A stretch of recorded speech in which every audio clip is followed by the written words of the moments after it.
नमस्कार विद्यार्थी मित्रांनो, टॉपिकचं नाव आहे वर्तुळ. व्यावसाय 34. प्रश्न पहिला, एकाच वर्तुळातील त्रिज्या व्यासाच्या टिंबटिंब असते. मित्रांनो, त्रिज्या ही व्यासाच्या निमपट असते आणि त्रिज्येच्या दुप्पट हा व्यास असतो. म्हणजे पहिल्या प्रश्नाचं योग्य उत्तर पर्याय क्रमांक 2. प्रश्न दुसरा, रेषाखंड अब मध्ये खालीलपैकी कोणती गोष्ट समाविष्ट नाही? पर्याय क्रमांक 1 त्रिज्या. आता रेषाखंड अ आणि ब मध्ये त्रिज्या आहे.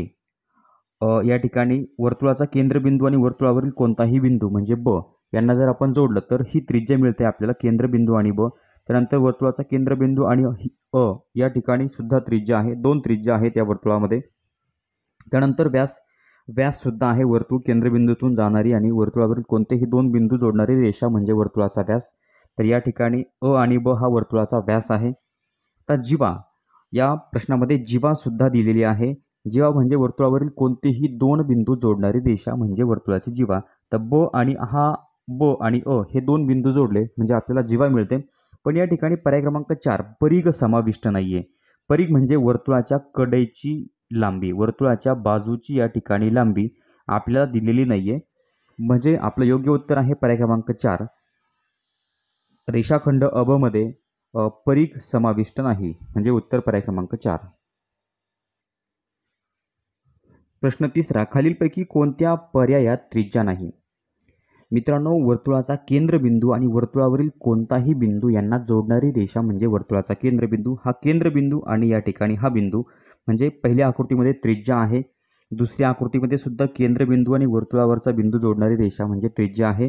आता पर्याय क्रमांक 3 मध्ये आपल्याला त्रिज्या कुठेही दिसत नाही, कारण की वर्तुळाचा केंद्रबिंदू आणि वर्तुळावरचा बिंदू जोडणारी रेषा ही त्रिज्या असते.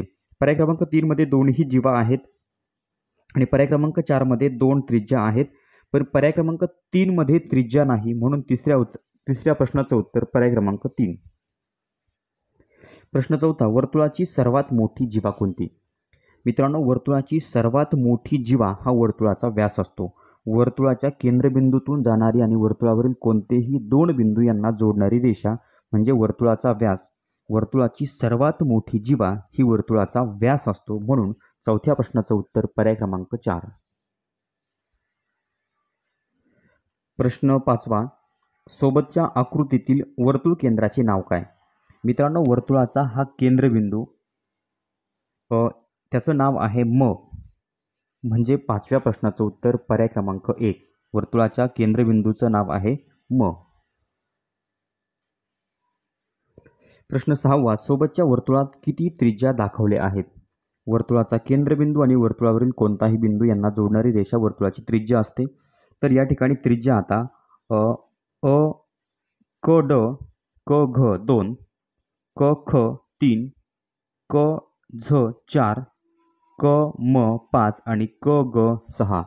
विद्यार्थी मित्रांनो, या आकृतीमध्ये एकूण 6 त्रिज्या दाखवलेल्या आहेत, म्हणून 6व्या प्रश्नाचं उत्तर पर्याय क्रमांक 3. पुन्हा या ठिकाणी समजून घ्या, क ड क झ क म क घ क ग आणि क ख या एकूण 6 त्रिज्या आहेत.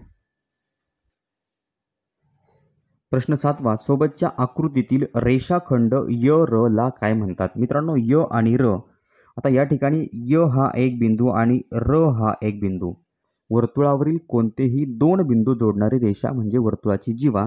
य आणि र ही वर्तुळाची जीवा आहे, म्हणून 7व्या प्रश्नाचं योग्य उत्तर पर्याय क्रमांक 2 जीवा.